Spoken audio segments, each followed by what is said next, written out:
Bicara tentang kesadaran yang meliputi alam semesta ini, sesungguhnya bukan hanya yang dikemukakan oleh para ilmuwan di era modern maupun postmodern melalui pendekatan-pendekatan kuantum yang sudah kita bicarakan. Melainkan sesungguhnya gagasan tentang ini sudah berjalan ribuan tahun.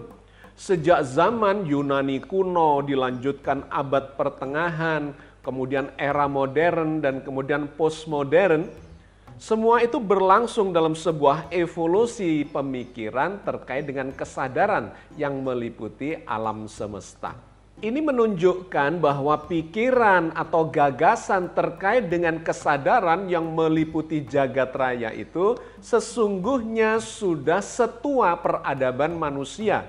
Bahkan ribuan tahun sebelum Yunani kuno itu, di zaman prasejarah pun kita melihat jejak pemikiran, gagasan terkait dengan itu pada suku-suku atau pada bangsa-bangsa yang masih dianggap sebagai belum berkembang seiring dengan peradaban seperti yang kita lihat dalam catatan sejarah.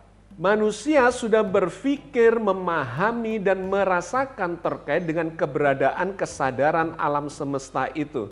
Cuma narasinya saja yang berkembang seiring dengan berkembangnya ilmu pengetahuan. Nah, dalam episode kali ini kita akan melacak jejak sejarah pemikiran terkait dengan gagasan kesadaran yang meliputi alam semesta itu. Khususnya nanti akan kita highlight terkait dengan pemikiran-pemikiran, konsep-konsep ketauhidan yang berkembang sejak abad pertengahan sampai hari ini. Mari kita lakukan kajian kritisnya di dalam program Cangkir Tasawuf Modern episode 302.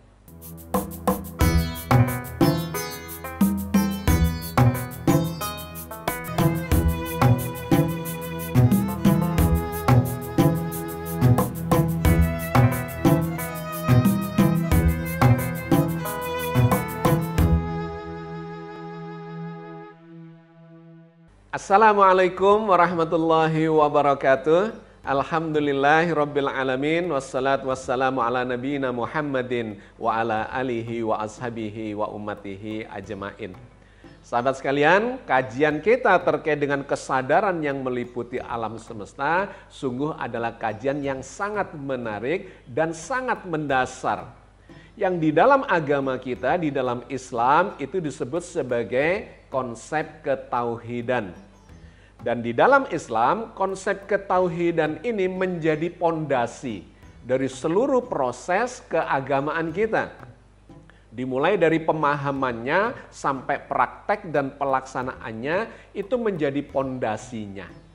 Kalau ini tidak difahami dengan baik dan menjiwai proses keberagamaan kita, maka sesungguhnya kita belum beragama dengan baik, belum beragama dengan benar, karena sesungguhnya seluruh proses keagamaan kita itu adalah proses untuk menuju kepada Tuhan yang satu, yang menciptakan, memelihara, mengendalikan, dan meliputi seluruh realitas yang ada di alam semesta ini. Karena itu kita melakukan kajian terkait dengan kesadaran ini dalam banyak episode. Supaya kita mendapatkan kefahaman yang detail dan mendalam terkait dengan konsep ketauhidan ini. Di episode-episode yang lalu kita sudah melakukan kajian kritis terhadap pemikiran-pemikiran modern dan postmodern. Terkait dengan proses berpikir ilmiah yang menjadi kebiasaan atau menjadi karakter dari orang-orang di era modern dan postmodern. Bahwa segala sesuatu harus bisa dijelaskan dengan menggunakan pendekatan yang ilmiah. Baik pada level asumsinya, hipotesanya, teorinya, dan pembuktian-pembuktiannya, semuanya ada di jalur pemikiran yang menggunakan akal sehat. Nah, kita sudah melakukan kajian terkait dengan itu bahwa sejumlah ilmuwan kaliber dunia sudah melakukan proses-proses pemikiran yang memang mengarah kepada kesimpulan bahwa sesungguhnya jagat raya ini bukanlah sekedar entitas yang mati belaka. Dikarenakan di dalamnya ada sebuah proses yang terkendali, bukan proses kebetulan. Proses terkendali, ada yang menghendaki di dalam sebuah aturan dan seterusnya yang memunculkan segala realitas yang tertata dengan sangat sempurna seperti ini. Bahkan ketidaksempurnaan itu adalah bagian dari konsep atau keseimbangan kesempurnaan alam semesta. Ada dinamika yang berkembang terus-menerus yang menjadikan alam ini berdinamika menuju sesuatu yang memunculkan realitas seperti yang kita lihat, kita alami, dan kita berada di dalamnya ini. Nah, supaya pemahaman kita terkait dengan gagasan kesadaran jagat raya ini lebih kompleks dan lebih holistik, lebih komprehensif, maka kita akan menarik mundur bagaimana jejak sejarah terkait dengan gagasan, pikiran-pikiran bahwa jagat raya ini sesungguhnya bukan entitas mati, melainkan adalah satu tatanan yang dikehendaki oleh Sang Sadar yang meliputi segalanya ini. Maka kalau kita tarik ke masa lalu, ribuan tahun yang lalu, seiring catatan sejarah peradaban manusia, maka kita mendapati bahwa manusia sejak awal peradabannya sesungguhnya sudah berpikir tentang itu. Mencari tahu, berusaha memahami, bahkan kemudian merasakan dalam bentuk tanda-tanda yang terjadi di dalam kehidupannya. Bahwa alam semesta ini dengan segala isinya, bahkan segala peristiwanya, sesungguhnya ada sesuatu yang mengendalikan, yang mengaturnya, yang mengarahkan, bahkan menghendakinya. Nah, ini menjadi satu misteri yang panjang, yang terus berevolusi di dalam pemahaman peradaban manusia seiring dengan pengetahuan yang terus berkembang. Narasi-narasinya bisa jadi berbeda-beda, mulai dari tingkat yang sederhana sampai kompleksitas yang semakin tinggi di era modern ini, di mana ilmu pengetahuan sudah berkembang sedahsyat ini, tetapi poin pentingnya tetap sama, bahwa ada semacam pemahaman dan keyakinan yang meliputi pikiran kita, kesimpulan-kesimpulan yang kita rasakan bahkan di dalam keseharian ini, bahwa ada satu kekuatan yang hidup di luar diri kita tetapi sekaligus meliputi kita dari skala mikrokosmos sampai dengan skala makrokosmos itu.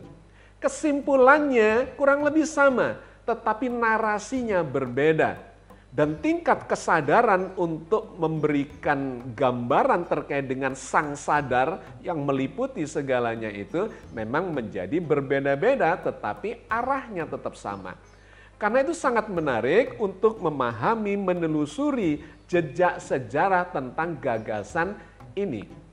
Kalau kita tarik sampai ke ujung dari peradaban, maka ujung-ujungnya ada di zaman prasejarah, di mana dalam artefak-artefak atau fosil-fosil atau jejak sejarah yang didapatkan dalam sudut pandang antropologi atau sejarah peradaban manusia, didapati bahwa manusia-manusia di zaman purba itu sesungguhnya mereka memiliki keyakinan terkait dengan keberadaan Sang Sadar atau yang kemudian kita sebut sebagai Tuhan dalam bentuk narasi atau konsep yang seperti apapun.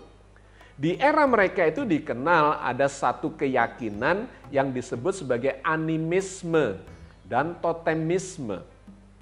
Dalam animisme dan totemisme itu mereka meyakini bahwa seluruh alam semesta ini, baik yang kelihatan benda mati, batu, gunung, dan segala macam, kemudian yang hidup dalam bentuk pohon, binatang, dan sebagainya, sesungguhnya ada spirit yang meliputinya. Ada yang mengatakan itu sebagai jiwa besar yang meliputi seluruh alam semesta, baik yang dianggap mati maupun yang hidup itu. Mereka meyakini itu, bahkan kemudian dikembangkan dalam bentuk samanisme, di mana di dalam samanisme itu diajarkan bagaimana caranya berhubungan dengan spirit yang meliputi seluruh jagat raya itu. Mimpi-mimpi yang digambarkan sebagai memiliki makna, kemudian ritual-ritual tertentu, kemudian melakukan ritual-ritual sampai trans untuk berhubungan menyambungkan kesadarannya sebagai manusia dengan kesadaran kosmis.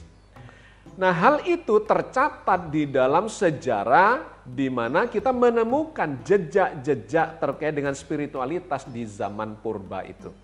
Artinya dalam jejak sejarah yang paling kuno pun, paling purba, kita sudah melihat bukti-bukti yang ditinggalkan oleh mereka di dalam keyakinan spiritualitas mereka untuk merasakan, memahami, berhubungan dengan spirit yang menguasai alam semesta itu.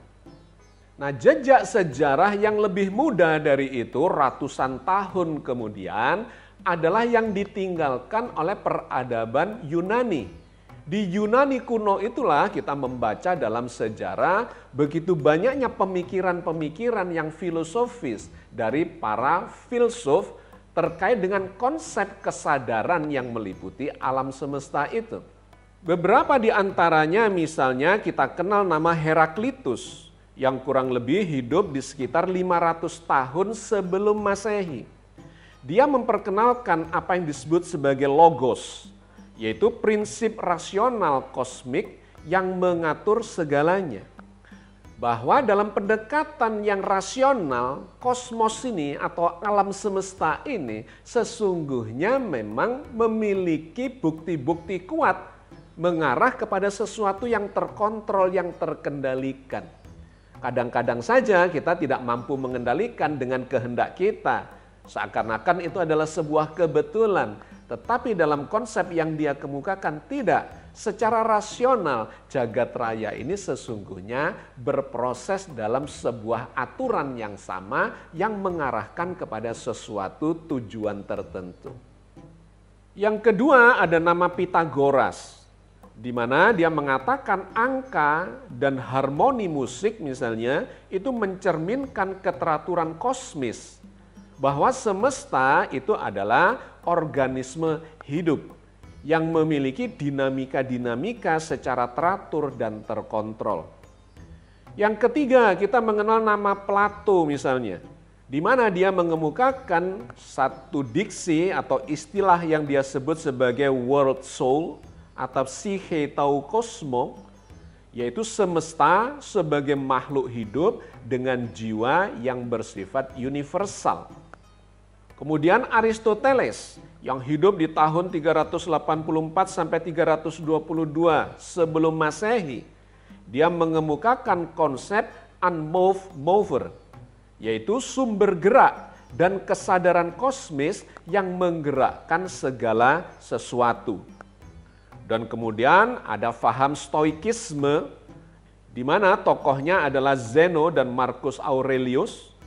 Dia mengatakan semesta ini sesungguhnya dipenuhi dengan pneuma atau nafas kosmik dan manusia harus hidup selaras dengan kosmos atau alam semesta itu.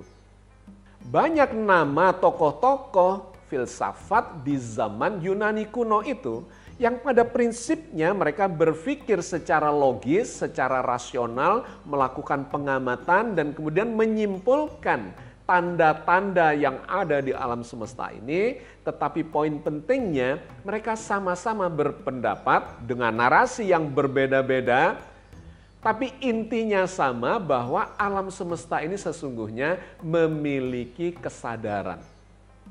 Terlihat dari keteraturannya, terlihat di segala tempat itu terikat oleh hukum alam yang sama dan mengarah kepada suatu tujuan tertentu.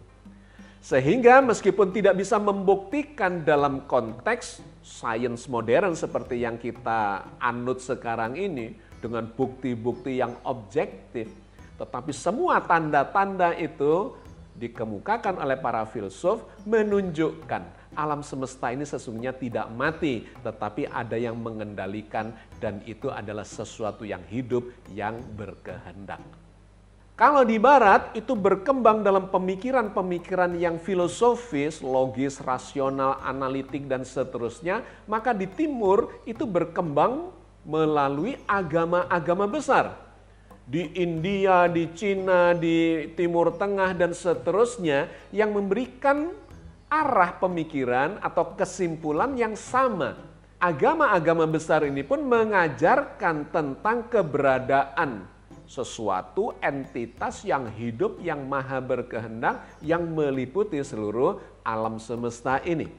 Agama Hindu dan Vedanta misalnya mengemukakan konsep Brahman yang menggambarkan adanya kesadaran absolut, dasar dari segala realitas. Kemudian Buddhisme mengangkat gagasan kesadaran universal yang meliputi segala fenomena meskipun tanpa Tuhan yang bersifat personal. Tradisi Yahudi mengemukakan konsep ruah Elohim atau roh Allah yang meliputi seluruh alam semesta. Kemudian kekristenan mengajarkan konsep logos yang dalam Alkitab digambarkan sebagai firman ilahi, sebagai dasar-dasar penciptaan segala yang ada.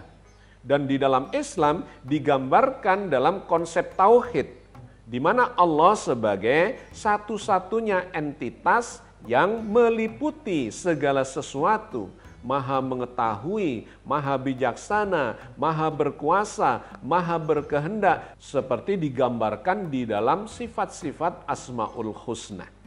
Nah, di abad pertengahan, konsep yang berkembang di Yunani dan konsep-konsep yang berkembang dari agama-agama besar itu memunculkan tokoh-tokoh pemikir yang mencoba mensintesa pendekatan-pendekatan barat dan timur itu di dalam konsep-konsep yang lebih menyatu. Di antaranya kita bisa mendapatkan dalam pemikiran-pemikiran tokoh Islam dan Kristen misalnya, di antaranya adalah Al-Farabi dan Ibnu Sina yang berpendapat atau mengemukakan konsep bahwa Tuhan sebagai wajibul wujud, yaitu wujud yang niscaya ada, sebagai sumber dari segala kesadaran.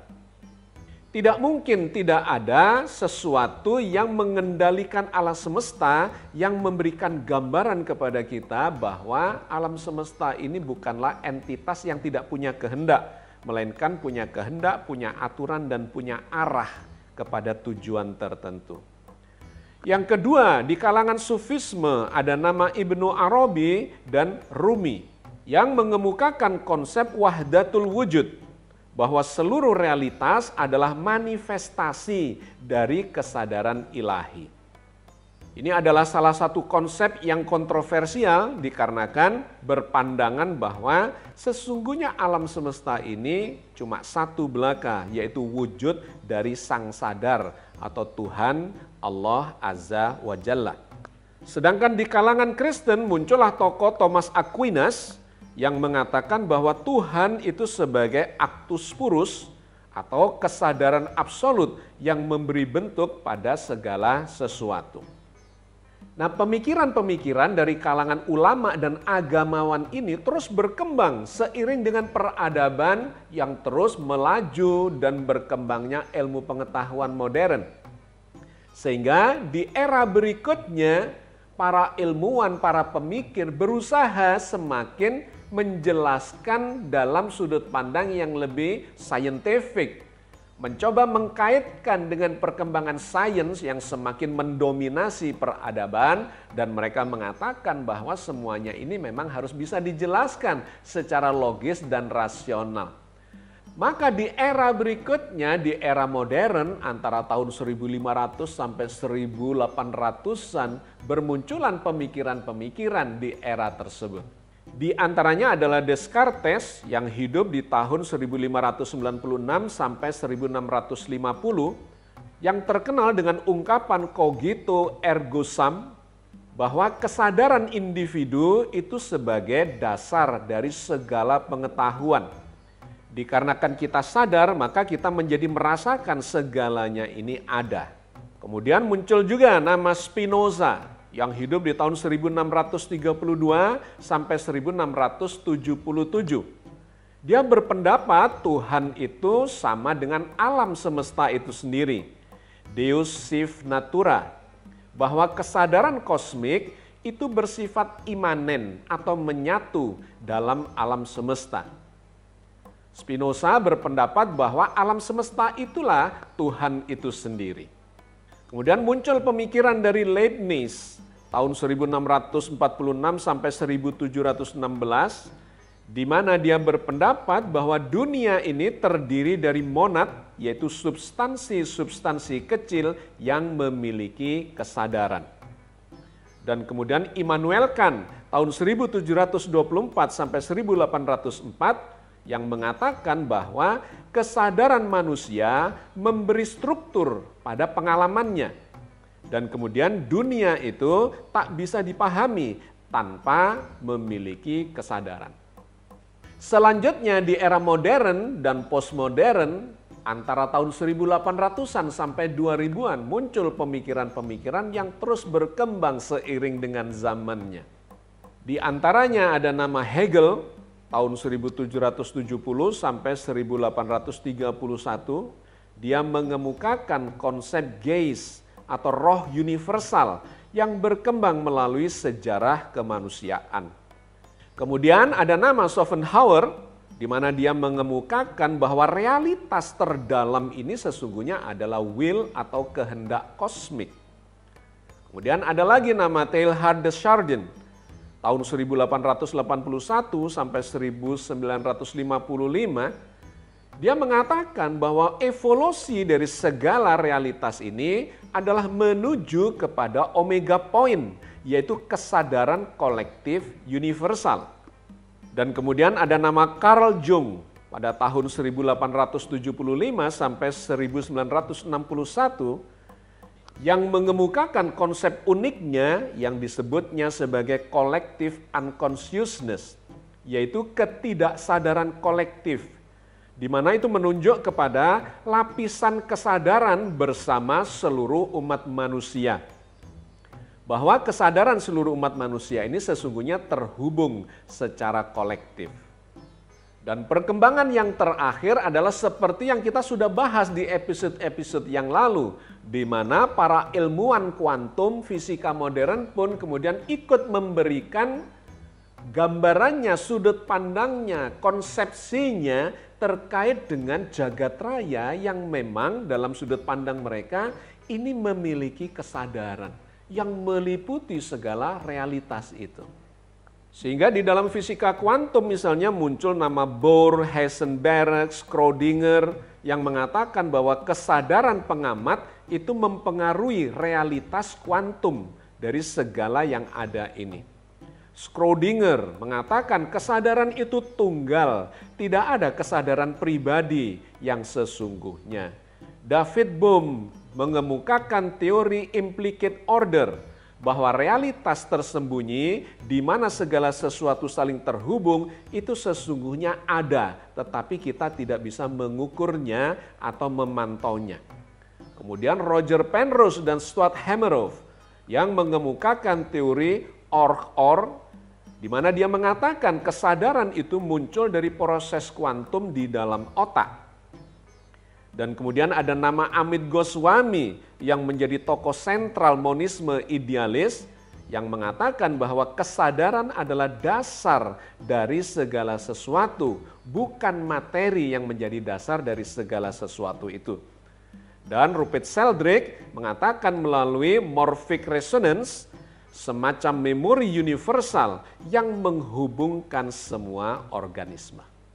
Jadi sahabat sekalian, apa kesimpulannya? Kesimpulannya sesungguhnya peradaban manusia dengan segala perkembangannya muncul pada tahap-tahap mereka masing-masing, di era masing-masing, pemikiran-pemikiran, gagasan-gagasan, konsep yang membangun kefahaman bahwa sesungguhnya memang alam semesta ini bukanlah entitas mati, melainkan memberikan indikasi yang sangat kuat, baik melalui pendekatan yang bersifat logis rasional maupun dalam praktek-praktek spiritual, di mana kita bisa merasakan bahwa sesungguhnya ada sesuatu yang berkehendak, yang hidup, yang berkuasa, yang mengarahkan drama kehidupan di seluruh alam semesta ini menuju tujuan yang tertentu. Maka kalau kita baca informasi-informasi dari dalam Al-Quran, kita mendapatkan satu arah yang sama, informasi yang sama bahwa jagat raya ini bukan sesuatu yang mati, apalagi kebetulan, melainkan ada yang menghendaki dan digambarkan memiliki kesadaran. Mulai dari level mikrokosmos sampai pada level yang makrokosmos. Misalnya yang dikemukakan atau difirmankan Allah dalam surat Al-Isra ayat 44. Tusabbihu lahus samawati sab'u wal ardu wa man fihin. Wa im min syai'in illa yusabbihu bihamdihi walakin la tafqahuna tasbihahum. Innahu kana haliman ghafura. Langit yang 7, bumi dan semua yang ada di dalamnya bertasbih kepada Allah. Dan tidak ada sesuatu pun melainkan bertasbih dengan memujinya. Tetapi kamu sekalian tidak mengerti tasbih mereka. Sesungguhnya Dia adalah Maha Penyantun, lagi Maha Pengampun. Semua itu terjadi dikarenakan Allah, ilmunya, kekuasaannya, kehendaknya memang meliputi seluruh alam semesta ini. Sehingga di dalam surat At-Talaq ayat 12 Allah berfirman, Allahul ladzi khalaqa sab'as samawati wa minal ardi mithlahun. Yatanazzalul amru bainahunna lita'lamu annallaha ala kulli syai'in qadiru wa annallaha qad ahata bikulli syai'in ilma. Allah lah yang menciptakan 7 langit dan seperti itu pula bumi. Perintah Allah berlaku padanya. Agar kamu semua mengetahui bahwasanya Allah Maha berkuasa atas segala sesuatu. Dan sesungguhnya Allah ilmunya benar-benar meliputi segala sesuatu itu. Sahabat sekalian, saya kira kita cukupkan sampai di sini mendapatkan gambaran dalam jejak sejarah kemanusiaan maupun informasi-informasi dari dalam kitab suci kita bahwa sesungguhnya apa yang kita amati dan kemudian kita dengarkan informasi itu dari kitab suci semua menyimpulkan bahwa jagat raya ini sesungguhnya bukan sesuatu entitas yang mati belaka, melainkan seluruhnya diliputi oleh sesuatu yang hidup, yang memiliki kehendak, memiliki kesadaran, dan mengarahkan segalanya menuju satu tujuan. Billahi taufiq wal hidayah. Assalamualaikum warahmatullahi wabarakatuh.